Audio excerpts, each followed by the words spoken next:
اور اس کے بالمقابل ہم مسلمان ہیں وہ نہیں ہے. دوسرا وہ جھوٹا فتنہ جو ابھی میں نے آپ کو بتایا قادیانی فتنہ، وہ کیا کر رہا ہے.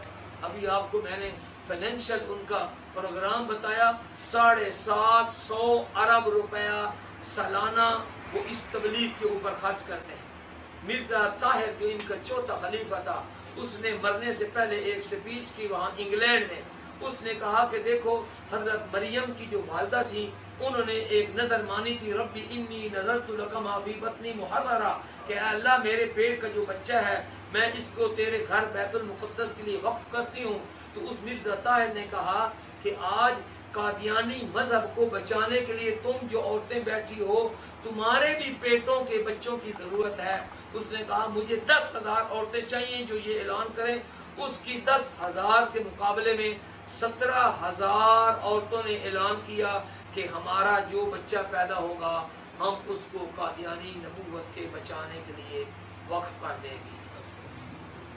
یہ جو مسلمان ہیں ان کے اپنے ملکوں میں، ان کے اپنے شہروں میں وہ تبلیغ کرتے تھے اور 17,000 بچے وہ وقف کرتے تھے. اس وقت 75,000 ایسے قادیانی ہیں جو اپنی انکم کا 10% ہر مہینے اور ہر سال اس قادیانی مذہب فنڈ میں جمع کراتے ہیں. ہم میں سے کتنے ہیں؟ میرا خیال اس پورے مجمع میں ایک بھی نہیں ہوگا جو 100 روپے میں سے 100 ین میں سے 1 ین بھی ختم نبوت کے اوپر خرچ کرتا ہو. کوئی بھی نہیں ہوگا. اور وہ 100 میں سے 10 ہر مہینہ ان کا امیر ہے، غریب ہے، چھاپڑی والا ہے، جیسا کیسا، اور وہ تبلیغ کرتے ہیں. کیا کریں؟ ہمارے آپ کو بتایا ان کی سپورٹ ہے، دوسری حکومتیں سپورٹ کرتی ہیں، اور ہم کسی سے 500 روپیہ، 1,000، 2,000، 5,000 ایسے کر کے ہم نظام چلاتے ہیں. اس وقت ہم ایسی کتابیں چھاپتے ہیں انگلش میں. اب وہاں ایک فیکٹری کا وہ ڈائریکٹر ہے، مجھے کل اس کا میسج آیا کہ آپ جاپان تو آ گئے ہیں، ہمارے پاس کب آنا ہے؟ اس کا پروگرام ہے کہ وہاں ہم ختم نبوت کے 1 ہفتے کا کورس کروا دیں. کہتے یہاں بہت زیادہ قادیانیت پھیل رہی ہے، لیکن ظاہر بات ہے وہاں جانا تو ٹکٹ کا خرچہ ہے، کتابیں جانی ہیں اور کچھ ہوتے ہیں. تو میں یہ سمجھتا ہوں کہ اگر وہ جھوٹے مذہب کی تبلیغ کرنے کے لیے 75,000 ایسے ان کے ورکر ممبر ہیں جو اپنی انکم کا 10% دیتے ہیں، اگر ہم کچھ بھی نہیں کرتے، نہ ہم سپیچ کرتے ہیں، نہ ہم اس کے لیے وقت دیتے ہیں، نہ ہم مال دیتے ہیں، تو ہم قیامت کے دن کیا منہ دکھائیں گے؟ قادیانی کو ابھی میں نے آپ کو بتایا کہ 17,000 عورتوں نے تو ایک اعلان کیا. ان کے سکول ہیں، کالجز ہیں، یونیورسٹی ہیں، ان کی جو اسٹوڈنٹ ہیں، لڑکیاں ہیں، لڑکے ہیں، وہ تبلیغ کرتے ہیں، وہ ان کو مربی کہتے ہیں، ان کی تیاری کرتے ہیں. تو دیکھو وہ تو پتہ نہیں ان کو کیا ہے اپنے مذہب کے ساتھ. میں نے آپ کو بتایا 10% والے اور 25% والے، چوتھا حصہ 100 میں سے 25 روپے ادھر دے دیں. تو ہمیں بھی یہ کرنا چاہیے. تو ایک حدیث پاک میں آتا ہے من سن سنتا حسنتا فلہ اجرھا واجر من عمل. جس آدمی نے کسی اچھے کام کی بنیاد رکھی، یعنی اس کام میں پہل کر دی، اس نے کہا کہ یہ کام میں کروں گا، تو اس کا بھی اپنا بھی ثواب ملے گا. جو لوگ بعد میں وہ کہیں گے کہ ہم بھی اس کے ممبر بنتے، ان کا بھی ثواب مل جائے گا. تو میں یہ دیکھنا چاہتا ہوں پہلا انسان کون ہے جو یہ کہتا ہے کہ ہم بھی ختم نبوت کے ایسے ہی ممبر بنتے ہیں. ماشاءاللہ. پہلا اب جو اٹھے گا اس کا ثواب ماشاءاللہ. ختم نبوت کے مشن میں کتنا ہم وہ نہیں کرتے سب ماشاءاللہ. ہم یہ نہیں کہتے بھائی، ہم آپ کو یہ نہیں کہتے 10% لگاؤ یا 25% لگاؤ، کم از کم 100 میں سے 1 تو لگا دو، 100 میں سے 1 تو لگا دو. ٹھیک ہے کہ نہیں؟ بڑے افسوس سے ایک بات کہتا ہوں، ہر قادیانی اپنے مذہب کی دعوت دیتا ہے، اپنے مذہب کی تبلیغ کرتا ہے وہ اپنے مذہب کا مبلغ ہوتا ہے. عام قادیانی ہو، پڑھا لکھا ہو، سرکاری ملازم ہو، تاجر ہو، کوئی ہو، وہ ہر ایک ان میں مبلغ ہے. ہر قادیانی کے ذمہ ہے کہ سال میں 1-2 نئے بناؤ، اور وہ محنت کرتے ہیں، کوشش کرتے ہیں اور بنا لیتے ہیں. میں نے کل بھی کہا تھا کوئی مسلمان جلدی سے عیسائی نہیں بنتا، یہودی نہیں بنتا، ہندو نہیں بنتا، قادیانی بن جاتا ہے. جب ہندو سے اس لیے نہیں بنتا وہ سمجھتے میں اسلام سے نکل کر کفر میں جا رہا ہوں، اور قادیانی اس لیے آسانی سے بن جاتا ہے وہ سمجھتا میں اسلام سے اچھے اسلام میں جا رہا ہوں. وہ تو اچھے مسلمان ہیں، کلمہ پڑھتے ہیں، نمازیں پڑھتے ہیں، مسجدیں بناتے ہیں، قرآن چھاپتے ہیں، اچھے کام کرتے ہیں. وہ یہ نہیں سمجھتا کہ میں کفر میں جا رہا ہوں. یہ اسلام کا لیبل لگا کر پوری دنیا کو دھوکہ دے رہے ہیں، اور ہمارے لاکھوں نے مسلمان ان کے جال میں پھنس کر اپنا ایمان کھو بیٹھے ہیں. یہ اس وقت کا کی ایک اہم ضرورت تھی، بہت بڑا تقاضا تھا. آج سے تقریباً 1 سال قبل ہمیں پتہ چلا کہ یہاں اس شہر کے اندر ایک نوجوان عرب لڑکی، اس نے قادیانی اور مرزئی مذہب کو قبول کر لیا ہے. ہم نے، اور اللہ رب العزت ان کو جنت کے اندر جگہ عطا فرمائے، ہمارے ملک افضل صاحب نے بہت ساری محنت کر کے اس لڑکی سے رابطہ کیا. ہمارے حافظ رحیل صاحب نے بھی اس سے بڑی کوششیں کی کہ اس کو جو ہے اس سے بات کی جا سکے، لیکن اس نے بات کرنے سے انکار کر دیا. اس نے بات کرنے سے انکار کر دیا. اس نے کہا کہ میں تم لوگوں سے بات کرنے کے لیے تیار نہیں ہوں، میں جس مذہب پر ہوں میرا مذہب سچا ہے، حق ہے، اور میں اپنے مذہب کی تبلیغ کروں گی. یہ بات سن کے ہمیں بڑی پریشانی بھی ہوئی، بڑا افسوس بھی ہوا کہ ہمارے مسلمان ہمارے ہاتھوں سے نکلے جا رہے ہیں، اور خصوصاً وہ مسلمان جو پڑھے لکھے ہیں، جنہوں نے یونیورسٹیوں کے اندر تعلیم حاصل کی ہوئی ہے، وہ لوگ ہمارے ہاتھوں سے نکلے جا رہے ہیں. ہمارے جو عام مقتدی ہیں، عام نمازی ہیں، ان کا ایمان تو مضبوط ہے، لیکن وہ لوگ کہ جو یونیورسٹیوں کے اندر تعلیم حاصل کر رہے ہیں، اعلیٰ ڈگریاں حاصل کر رہے ہیں، وہ ان لوگوں کے باتوں میں آ جاتے ہیں، گمراہ ہو چکے ہیں. ان کے ٹی وی چینل کی وجہ سے، ان کی ویب سائٹ کی وجہ سے. آپ گوگل کے اوپر جائیں گے، جو ریسرچ کی ویب سائٹ ہے، تمام حضرات جانتے ہیں، جب اسلام کا نام آپ لکھیں گے گوگل کے اندر تو پہلے پیج ہی کے اندر ان کی ویب سائٹ آئے گی alislam.org. ہمارے نوجوان جو نہیں جانتے، وہ بیچارے جب اسلام کی معلومات حاصل کرنا چاہتے ہیں تو اسلام کا نام گوگل کے اوپر لے کے آتے ہیں. افسوس اس بات کی ہے کہ بیچارے جن مسلمانوں کو ان کے بارے میں علم نہیں ہے، وہ جب اسلام کے بارے میں ریسرچ کرنا چاہتے ہیں تو وہ کیا کرتے ہیں؟ سب سے پہلے اسلام کا نام لکھتے ہیں گوگل کے اوپر تو ان کی ویب سائٹیں سامنے آ جاتی ہیں، اور پھر ان کے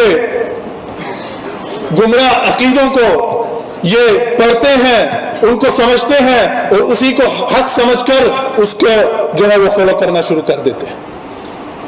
تو اس لیے ہم نے یہ ضرورت محسوس کی.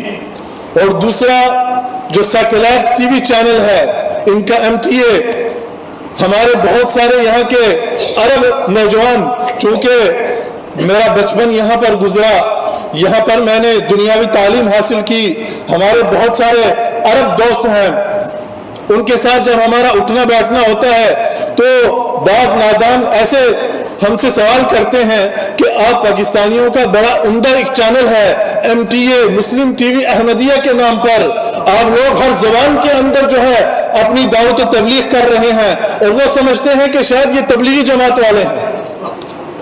ہمارے بھائی، میرا ایک دوست جو ہے، حتیٰ کہ وہ مدینہ یونیورسٹی کے اندر اس نے تعلیم حاصل کی، لیکن اس کو مرزائیوں کے بارے میں کچھ پتہ نہیں تھا، کچھ پتہ نہیں تھا.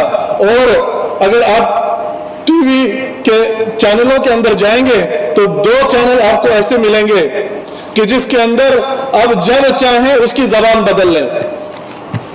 ایک یورو نیوز، ایک نیوز چینل ہے یورو نیوز کے نام پر، اس کے اندر اب جب چاہیں اس کی لینگویج کو آپ بدل سکتے ہیں. اب فرینچ زبان سمجھتے ہیں تو فرینچ زبان میں لگا لیں، اب ڈچ سمجھتے ہیں تو ڈچ میں لگا لیں، انگلش سمجھتے ہیں تو انگلش میں لگا لیں. جو زبان آپ سمجھتے ہیں اس کے اندر آپ وہ چینل سن سکتے ہیں اور دیکھ سکتے ہیں. اور دوسرا احمد یہ مرزائیوں کا اور قادیانیوں کا MTA چینل ہے کہ جب چاہیں اس کی لینگویج آپ بدل سکتے ہیں. یہ اتنی محنت کر رہے ہیں اور ہم مسلمان کیا کر رہے ہیں؟ ہم مسلمان کیا کر رہے ہیں؟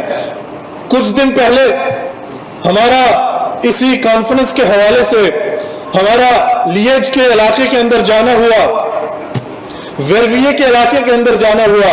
وہاں پر ہماری ملاقات ہمارے ساتھیوں سے ہوئی اور بہت سارے عرب حضرات وہاں پر موجود تھے. تو ان بھائیوں نے ہمیں بتایا کہ ویرویے کے اندر 2 گھرانے ہیں مرزائیوں کے، صرف 2 گھرانے ہیں، لیکن جب بھی ان کو وقت ملتا ہے، جس دن ان کو چھٹی ہوتی ہے، وہ ویرویے کے ٹاؤن سینٹر کے اندر نکل آتے ہیں اور اپنی دعوت و تبلیغ کر رہے ہوتے ہیں. اور اس کے پروف انہوں نے مجھے دیے. یہ دیکھیں فرینچ زبان کے اندر یہ لیفلیٹ موجود ہیں جس کے اندر یہ لکھ رہے ہیں کہ ایم تو وزن یعنی اپنے ہمسایوں کے ساتھ محبت کرو، یعنی محبت اور بھائی چارے کا پیغام دے رہے ہیں. یہ دیکھیں اپنے مرزا غلام کی تصویریں لے کر عرب بھائیوں کو اور ترک بھائیوں کو یہ دھوکے دے رہے ہیں. تو یہ فرینچ زبان کے اندر اپنا لٹریچر جو ہے یہ گلی گلی کوچے کوچے یہ تقسیم کر رہے ہیں. یہ اپنے خلیفہ کی تصویریں اور اس کے پیغامات یہ پورے بیلجیم کے اندر تقسیم کر رہے ہیں اور ہم مسلمان ہاتھ پہ ہاتھ رکھے بیٹھے ہیں. ہم کیا کر رہے ہیں؟ کدھر جا رہے ہیں؟ اس کے بارے میں یہ کانفرنس منعقد کرنے کا مقصد ہی یہی ہے کہ ہمارے اندر یہ سوچ پیدا ہو، ہمارے اندر یہ سوچ پیدا ہو کہ ہم نے بھی کچھ کام کرنا ہے. یہ جو تھوڑا بہت ہم نے کام کیا ہے اگر آپ اس کے مقابلے میں دیکھیں تو ہمارا کام تو کچھ بھی نہیں ہے کہ یہ لوگ کتنا پیسہ خرچ کر رہے ہیں، کتنی محنتیں کر رہے ہیں اور ہمارا اس کے مقابلے میں کیا ہے. فتنے سے بچے رہنا. اب یہ فتنہ دنیا میں پھیلا ہوا ہے اور یہ لوگوں کو گمراہ کر رہا ہے اور ہم غافل ہیں، سوئے ہوئے ہیں. ٹھیک ہے ہم دین کے اور کام نہیں کر رہے. میں اب آیا ہوں اسی خدمت کے لیے. قادیانیوں نے وہ کانفرنس کی، آپ یہاں سوئے ہوئے تھے، کوئی جاگا ہوا نہیں تھا. سب پر فرض تھا کہ قادیانیوں کی اس وفات مسیح کانفرنس کا جواب دیتے. اگر لندن میں قادیانیوں کی اس کانفرنس کا جواب نہ دیا جاتا ساری دنیا کا 90 کروڑ مسلمان مجرم تھا. اس پر فرض تھا اور قرض تھا یا نہیں تھا. لیکن مجھے افسوس ہے کہ ہم نے بغیر وسائل کے آکے علامہ قائد محمود 1-2 ساتھیوں نے تعاون کیا، کانفرنس کی اشتہار چھاپے بھیجے دعوت نامے، پھر بھی لوگوں نے کوئی دلچسپی کا مظاہرہ نہیں کیا. اتنی بڑی مسجد تھی تو ہمارا خیال تھا کہ قادیانیوں کے مقابلے میں اس کانفرنس کو اتنا عظیم کامیاب ہونا چاہیے تھا کہ قادیانی دشمن وہ دیکھتے کہ مسلمان جاگے ہوئے ہیں، مسلمان بیدار ہیں. وہ تو سمجھتے یہ مرے ہوئے ہیں، یہ مردے ہیں، ان کو جیسا مرضی شکار کرو، کیا چند سر پھرے ہیں تو کیا ہوا. ہم 2 سال قبل انگلینڈ گئے ہیں افریقہ کے مغربی افریقہ میں، نائجیریا، غانا، سیرالون، گمبیا، دیکھ کر حیران ہو. سینکڑوں ہزاروں سکول اور کالج. سیرالون چھوٹا سا ملک ہے، اس میں 1500 ان کے پرائمری سکول ہیں. 1500 ہر گاؤں میں قادیانیوں کا سکول ہے. 28 سیکنڈری سکول اور کالج ہیں. 45 سکول ہائی سکول اور کالج غانا کے اندر ہیں ان کے. 180 ان کے عبادت خانے ہیں اور اسی طرح ہسپتال اور ڈسپنسریاں. 10 لاکھ قرآن کا نسخہ انہوں نے افریقہ میں تقسیم کیا ہے. انگریزی کا ترجمہ، یہ ترجمہ لکھا ہے انگریزی میں اور یہ ترجمہ انہوں نے دنیا میں تقسیم کیا. اسی طرح ہر آیت میں انہوں نے ترجمہ. اور ابھی ان کے خلیفہ یہاں آیا ہوا تھا مرزا ناصر، اس نے اعلان کیا کہ ہم 10 لاکھ قرآن کا ترجمہ امریکہ میں تقسیم کر رہے ہیں، اور وہ کرتی۔ جہاں جاؤ، ہم جس ہوٹل میں ٹھہرے ہوئے تھے اس ہوٹل کے ہر کمرے میں قادیانیوں کا ایک قرآن پڑا ہوا ہے، ہر کمرے۔ اب ہمارے پاس وہ وسائل نہیں، ہمارے پاس وہ فنڈ نہیں ہے، وہ اسباب ذرائع نہیں ہے۔ قادیانی جہاں کہیں کوئی لٹریچر طلب کرتا ہے غیر مسلم دین کا، فوراً اپنا لٹریچر دے دیتے۔ اب لاکھوں کے ترجمے وہ چھاپ رہی، ہم اس کے مقابلے میں کیا کریں؟ تو میں آپ کو صرف توجہ دلانا چاہتا ہوں، ہر ملک میں قادیانیوں کے اور جھوٹی نبوت کے مرکز قائم ہو چکے ہیں، ان کا لٹریچر تقسیم ہو رہا ہے، ان کے مبلغ پھر رہے ہیں۔ ان کے 4 محکمے ہیں، سنو، واقفین زندگی کے۔ ایک اطفال الاحمدیہ، جو بچے اپنی زندگی وقف کیے ہوئے، ماں باپ نے ایک بچہ وقف کر دیا، ان کی تنظیم علیحدہ ہے، اس کا نام ہے اطفال الاحمدیہ۔ ایک ان کی تنظیم ہے خدام الاحمدیہ، جو نوجوانوں کی واقف زندگی ہے۔ ایک ہے انصار الاحمدیہ، جو ریٹائر ہوتے ہیں نا بوڑھے، وہ باقی ماندہ زندگی اپنی جماعت کے نام وقف کر دیتے، ان کی تنظیم علیحدہ، اس کا نام ہے انصار الاحمدیہ۔ ایک تیسری تنظیم ہے لجنت و اماء اللہ، عورتوں کی، جو عورتیں زندگیاں وقف کی ہوئی۔ 4 تنظیمیں ہزاروں کی تعداد میں ان میں ہیں جنہوں نے اپنی زندگیوں سے اپنے جھوٹ اور باطل مذہب کے لیے وقف کی، اور ہزاروں کی تعداد میں وہ لوگ ہیں جو اپنی جائیداد کا 10واں حصہ وقف کیے ہوئے۔ 10واں حصہ کہنا آسان ہے، 10واں، ہم تو 40واں حصہ زکات بھی مشکل سے دیتے ہیں سال میں، وہ اپنی آمدنی کا 10واں حصہ دیتے ہیں، اور مرنے کے بعد اپنی کل جائیداد کا 10واں حصہ جماعت کو وقف کرتے ہیں۔ 24,000 سے زیادہ تعداد ان لوگوں کی ہو چکی جو اپنی جائیداد کا 10واں حصہ وقف کرتے۔ میں پوری دنیا میں پھرتا ہوں، مجھے اب تک حضور کی ختم نبوت کا ایک بھی پروانہ ایسا نہیں ملا جو اپنی جائیداد کا 10واں حصہ چھوڑ 100واں حصہ بھی ختم نبوت کے لیے وقف کر دیتا۔ اگر آپ وقت بھی نہیں دے سکتے، جان بھی نہیں لگاتے، کم از کم آپ فنڈ تو لگا سکتے ہیں۔ آپ اپنے مہینے میں سے اگر قادیانی 10واں حصہ دیتا ہے، آپ 100واں حصہ تو دے سکتے ہیں، آپ 2، 4، 5 پاؤنڈ تو دے سکتے ہیں۔ ختم نبوت کے لیے علیحدہ وقت کیجیے کہ ہم ختم نبوت کے لیے یہ فنڈ علیحدہ۔ If you have not yet subscribed, make sure to subscribe and click on the bell icon so you can get notifications for every new video. Also make sure to like and comment on the video and follow on Twitter and Instagram. نبينا صل على محمد صل على سفينا صل على محمد